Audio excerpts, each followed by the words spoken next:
নমস্কাৰ আপোনালোকে চাই আছে আপোনালোকৰ প্ৰিয় চেনেল অসম দৰ্পণ ক্লাছেছ আপোনালোকৰ বাবে কেইটামান অসম বুৰঞ্জীৰ প্ৰশ্ন লৈ আহিছোঁ আশা কৰোঁ আপোনালোকে ভাল পাব ভিডিঅ'টো শেষলৈকে চাব আৰু প্ৰশ্নখিনি যদি ভাল পায় তেতিয়াহ'লে লাইক কমেণ্ট আৰু বন্ধু বান্ধৱীৰ লগত শ্বেয়াৰ কৰিব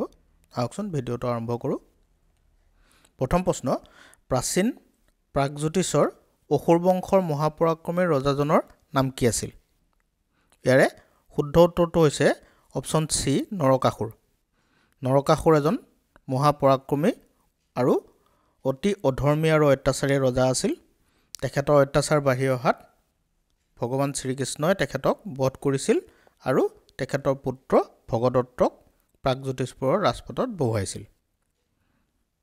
তাৰ পিছৰ প্ৰশ্নলৈ যাওঁ দ্বিতীয় প্ৰশ্ন গুৱাহাটীৰ দীঘলী পুখুৰীটো কোন ৰজাই খন্দাইছিল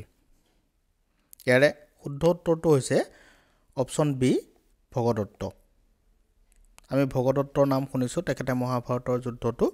অংশগ্ৰহণ কৰিছিল আৰু তেখেতে ভানুমতীৰ অৰ্থাৎ তেখেতৰ জীয়ৰীৰ স্বয়ম্বৰৰ সময়ত এই দীঘলী পুখুৰীটো খন্দুৱাইছিল জনশ্ৰুতি মতে কৌৰৱৰ দুৰ্যোধনে ভানুমতীক বিয়া কৰাইছিল আৰু সেয়েহে তেখেতে মহাভাৰতৰ যুদ্ধত কৌৰৱৰ পক্ষ হৈ যুঁজ কৰিছিল তাৰ পিছৰ প্ৰশ্নলৈ যাওঁ প্ৰশ্ন নম্বৰ 3 মহাভাৰতত কোন ৰজাক পৰ্বতপতি শৈলালৰ ৰজা আৰু পূৰ্ব সাগৰবাসী বুলি উল্লেখ কৰা হৈছে মহাভাৰতত এজন ৰজাক পৰ্বতপতি বুলিও কোৱা হৈছে বা শৈলালৰ ৰজা বুলিও জনা যায় বা পূৰ্ব সাগৰবাসী বুলিও কোৱা হৈছে আৰু তেখেতৰ নামটো কি সুধিছে ইয়াৰ উত্তৰটো হৈছে অপচন এ ভগদত্ত ভগদত্তই মহাভাৰতৰ যুদ্ধত দেখুওৱা বীৰত্বৰ বাবে এইদৰে তেখেতক জনা গৈছিল তাৰ পিছৰ প্ৰশ্নলৈ যাওঁ প্ৰশ্ন নম্বৰ 4 নিধানপুৰৰ শিলালিপি মতে কোনজন ৰজা দেৱৰাজ ইন্দ্ৰৰ বন্ধু আছিল ইয়াৰ শুদ্ধ উত্তৰটো হৈছে অপচন সি ভগদত্ত নিধানপুৰৰ শিলালিপি মতে দেৱৰাজ ইন্দ্ৰৰ বন্ধু আছিল ভগদত্ত প্ৰশ্ন নম্বৰ 5 বৰ্তমান অসমৰ কোন ঠাইত বান ৰজাৰ কাৰেং আছে বুলি অনুমান কৰা হয় ইয়াত দিয়া অপচন কেইটাৰ ভিতৰত শুদ্ধ অপচনটো হৈছে অপচন বি তেজপুৰ ঐতিহ্যপূৰ্ণ তেজপুৰৰ কছাৰীঘৰ থকা ঠাইত বৰ্তমান কছাৰীঘৰ থকা ঠাইতে বান ৰজাৰ কাৰেং আছিল বুলি জনা যায় প্ৰশ্ন নম্বৰ 6 কোনজন ৰজাই কামৰূপৰ ৰাজধানী প্ৰাগজ্যোতিষপুৰৰ পৰা কামৰূপ নগৰলৈ তুলি নিছিল প্ৰথম প্ৰাগজ্যোতিষপুৰত ৰাজধানী আছিল আৰু তাৰ পৰা কামৰূপলৈ ৰাজধানী কোনজন ৰজাই তুলি নিছিল এটো সুধিছে ইয়াৰ শুদ্ধ উত্তৰটো হৈছে অপচন বি ধৰ্মপাল তেখেতে প্ৰথম প্ৰাগজ্যোতিষপুৰৰ পৰা কামৰূপ নগৰলৈ ৰাজধানী তুলি আনিছিল প্ৰশ্ন নম্বৰ 7 ভীষ্মক কোন ৰাজ্যৰ ৰজা আছিল ইয়াৰ শুদ্ধ উত্তৰটো হৈছে প্ৰাচীন কুণ্ডিল্য নগৰৰ অপচন সি ভীষ্মক প্ৰাচীন কুণ্ডিল্য বা বিদৰ্ভ ৰাজ্যৰ বৰ্তমান শদিয়াৰ ওচৰত আছে শদিয়াৰ আশে-পাশে হয় ৰজা আছিল আৰু তেওঁৰ কন্যাই আছিল ৰুক্মিণী প্ৰশ্ন নম্বৰ 8 অসমৰ প্ৰথম ঐতিহাসিক ৰজা বুলি কাক কোৱা হয় বা এনে ধৰণেও প্ৰশ্ন হ'ব পাৰে বৰ্মন বংশ কোনে প্ৰতিষ্ঠা কৰিছিল দুটা প্ৰশ্ন হ'ব পাৰে একেলগতে দিয়া আছে অসমৰ প্ৰথম ঐতিহাসিক ৰজা বুলি কাক কোৱা যায় আৰু বৰ্মন বংশ কোনে প্ৰতিষ্ঠা কৰিছিল দুইটাৰে উত্তৰটো একেই হ'ব আৰু ইয়াৰ শুদ্ধ উত্তৰটো হৈছে অপচন এ পুষ্যবৰ্মনে মহাৰাজাধিৰাজ উপাধি গ্ৰহণ কৰিছিল আৰু তেওঁ বহুদিনৰ মূৰত পুৰণি ভাৰতৰ ৰাজনৈতিক ইতিহাসত কামৰূপক এখন লেখত ল'বলগীয়া ৰাজ্য হিচাপে গঢ়ি তুলিছিল প্ৰশ্ন নম্বৰ 9 বৰ্মন বংশৰ শ্ৰেষ্ঠ নিপতি বুলি কোনজন ৰজাক কোৱা হয় ইয়াৰে শুদ্ধ উত্তৰটো হৈছে অপচন বি ভাস্কৰ বৰ্মনক বৰ্মন বংশৰ শ্ৰেষ্ঠ নিপতি বুলি কোৱা হয় ভাস্কৰ বৰ্মন বিখ্যাত কামৰূপীয়া ৰজা আছিল আৰু তেওঁৰ দিনত চীনা পৰিব্ৰাজক হিউৱেনচাং কামৰূপলৈ আহে আৰু তেওঁৰ গ্ৰন্থ চি ইউকিত কামৰূপৰ বিষয়ে এটা বহুমূলীয়া টোকা লিপিবদ্ধ কৰিছিল আমি জানো ভাস্কৰ বৰ্মনৰ দিনতে হিউৱেনচাং কামৰূপলৈ আহিছিল আৰু তেখেত আছিল বৰ্মন বংশৰ শ্ৰেষ্ঠ নিপতি মনত ৰাখিব এটা কথা মনত ৰাখিব যে যদিহে কোৱেশ্চন আহিব পাৰে যে কামৰূপৰ বিষয়ে কোনখন কিতাপত বা কোনখন গ্ৰন্থত হিউমেন চাঙে টোকা লিখি লিপিবদ্ধ কৰিছে আৰু সেইটো হ'ব চি ইউকিড এটো আহিব পাৰে প্ৰশ্ন নম্বৰ 10 ভাস্কৰ বৰ্মনে হৰ্ষবৰ্ধনৰ ওচৰলৈ মিত্ৰতা স্থাপনৰ বাবে পঠিওৱা কটকীজনৰ নাম কি আছিল ভাস্কৰ বৰ্মনে হৰ্ষবৰ্ধনৰ ওচৰলৈ এজন কটকী পঠাইছিল মিত্ৰতা স্থাপন কৰিবৰ বাবে আৰু তেখেতৰ নাম আছিল হংসবেগ অপচন এ শুদ্ধ উত্তৰ হ'ব প্ৰশ্ন নম্বৰ 11 ভাস্কৰাব্দ বা কামৰূপী চন কোনে প্ৰৱৰ্তন কৰে সুধিছে ইয়াৰ শুদ্ধ উত্তৰটো হ'ব ভাস্কৰ বৰ্মনে অপচন সি শুদ্ধ উত্তৰ ভাস্কৰ বৰ্মনৰ দিনৰ পৰাই ভাস্কৰাব্দ বা কামৰূপী চনৰ প্ৰৱৰ্তন হৈছিল ভাস্কৰ বৰ্মন সেইকাৰণে ভাস্কৰাব্দ প্ৰশ্ন নম্বৰ 12 শালস্তম্ভ বংশ কোনে প্ৰতিষ্ঠা কৰিছিল শালস্তম্ভ বংশ শালস্তম্ভই প্ৰতিষ্ঠা কৰিছিল 655 খ্ৰীষ্টাব্দত শালস্তম্ভ নামৰ এজন বিষয়াই সিংহাসন অধিকাৰ কৰিছিল আৰু তেওঁ নিজৰ নাম অনুসৰি শালস্তম্ভ বংশ প্ৰতিষ্ঠা কৰিছিল মনত ৰাখিব শালস্তম্ভ বংশ প্ৰতিষ্ঠা কৰিছিল শালস্তম্ভই তেখেতৰ নাম অনুসৰি শালস্তম্ভ বংশ হিচাপে জনা গৈছিল 13 নম্বৰ প্ৰশ্ন শালস্তম্ভ বংশৰ শেষৰ ৰজাজনৰ নাম কি আছিল আমি পালো যে শালস্তম্ভ বংশ শালস্তম্ভই প্ৰতিষ্ঠা কৰিছিল কিন্তু সেই বংশৰ শেষ ৰজাজনৰ নাম কি আছিল সুধিছে ইয়াৰ শুদ্ধ উত্তৰটো হৈছে অপচন সি ত্যাগসিংহ প্ৰশ্ন নম্বৰ 14 পাল বংশ কোনে প্ৰতিষ্ঠা কৰিছিল পাল বংশ প্ৰতিষ্ঠা কৰিছিল ব্ৰহ্মপালে অপচন সি শুদ্ধ উত্তৰ হ'ব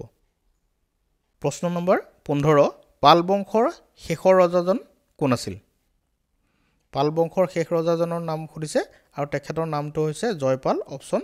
ডি শুদ্ধ উত্তৰ হ'ব নম্বৰ 16 খেন বংশ বা সেন বংশ কোনে প্ৰতিষ্ঠা কৰিছিল খেন বংশ বা সেন বংশ দুইটা নামেৰে জনাজাত আৰু এই বংশ কোনে স্থাপন কৰিছিল সুধিছে ইয়াৰ শুদ্ধ উত্তৰটো হৈছে নীলধ্বজ অপচন এ শুদ্ধ উত্তৰ হ'ব প্ৰশ্ন নম্বৰ 17 চুতীয়া ৰাজ্য কোনে স্থাপন কৰিছিল চুতীয়া ৰাজ্য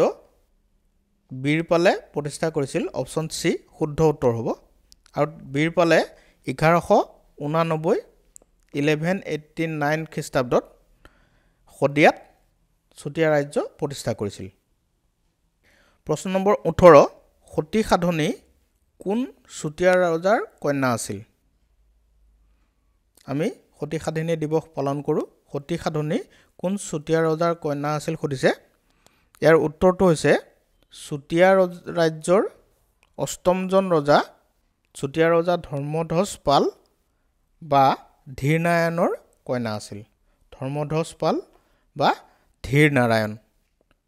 দুটা নামেৰে জনা যায় ধীৰ নাৰায়ণ মনত ৰাখিব প্ৰশ্ন আহে ইয়াৰ তেখেতৰ কন্যা আছিল আৰু ধৰ্মধ্বজ পাল অষ্টমজন চুতীয়া ৰজা আছিল প্ৰশ্ন নম্বৰ 19 সতী সাধনীৰ স্বামীৰ নাম কি আছিল এইটো প্ৰশ্নও আহিছে কেইবাবাৰো সতী সাধনীৰ স্বামীৰ নাম কি আছিল তেখেতৰ স্বামীৰ নাম আছিল নীতিপাল এজন সাধাৰণ চুতীয়া ৰজা আছিল আৰু তেওঁ নিতাই নামেৰে জনা গৈছিল নিতাই বুলিও তেখেতক জনা গৈছিল আৰু ৰজা হৈ তেখেতে নীতিপাল নাম গ্ৰহণ কৰিছিল প্ৰশ্ন নম্বৰ 20 কোচ ৰাজ্য কোনে প্ৰতিষ্ঠা কৰিছিল কোচ ৰাজ্য বিশ্বসিংহই প্ৰতিষ্ঠা কৰিছিল বিশ্বসিংহই 1515 পৰা 1540 খ্ৰীষ্টাব্দলৈ কোচ ৰাজ্য শাসন কৰিছিল আৰু তেখেতেই কোচ ৰাজ্য প্ৰতিষ্ঠা কৰিছিল বিশ্বসিংহ নৰনাৰায়ণ আছিল কোচ ৰাজ্যৰ এজন অন্যতম শ্ৰেষ্ঠ ৰজা প্ৰশ্ন নম্বৰ 21 কোচসকলৰ শ্ৰেষ্ঠ নিপতি বুলি কাক জনা যায় মই ইয়াৰ আগৰ প্ৰশ্নটোত কৈছিলো নৰনাৰায়ণক কোচসকলৰ শ্ৰেষ্ঠ নিপতি বুলি জনা যায় নৰনাৰায়ণৰ পিতৃপ্ৰদত্ত নাম আছিল মল্লদেৱ আৰু তেওঁ বিদ্যুৎসাহী ধৰ্মপৰায়ণ আৰু পৰাক্ৰমী ৰজা আছিল আৰু কোচ ৰাজ্যৰ কোচসকলৰ শ্ৰেষ্ঠ নৃপতি বুলি তেখেতকে জনা যায় নৰনাৰায়ণ। নাৰায়ণী মুদ্ৰা কোন ৰজাৰ দিনত প্ৰস্তুত কৰা হৈছিল? এই নাৰায়ণী মুদ্ৰা হৈছে ৰূপ আৰু সোণেৰে তৈয়াৰ কৰা প্ৰস্তুত কৰা এবিধ মুদ্ৰা আৰু নৰনাৰায়ণ ৰজাৰ দিনত নাৰায়ণী মুদ্ৰা প্ৰস্তুত কৰা হৈছিল। প্ৰশ্ন নম্বৰ 23, কোচ ৰাজ্যৰ সেনাপতি কোন আছিল? কোচ ৰাজ্যৰ সেনাপতি কোন আছিল সুধিছে আৰু তেখেতৰ নাম হৈছে চিলাৰায় বা শুক্লধ্বজ। চিলাৰায় বা শুক্লধ্বজ। তেখেত আছিল ৰজা নৰনাৰায়ণৰ ভাতৃ। প্ৰশ্ন নম্বৰ 24, কাৰ অনুৰোধত শ্ৰীমন্ত শংকৰদেৱে ৰামবিজয় নাটখন ৰচনা কৰিছিল?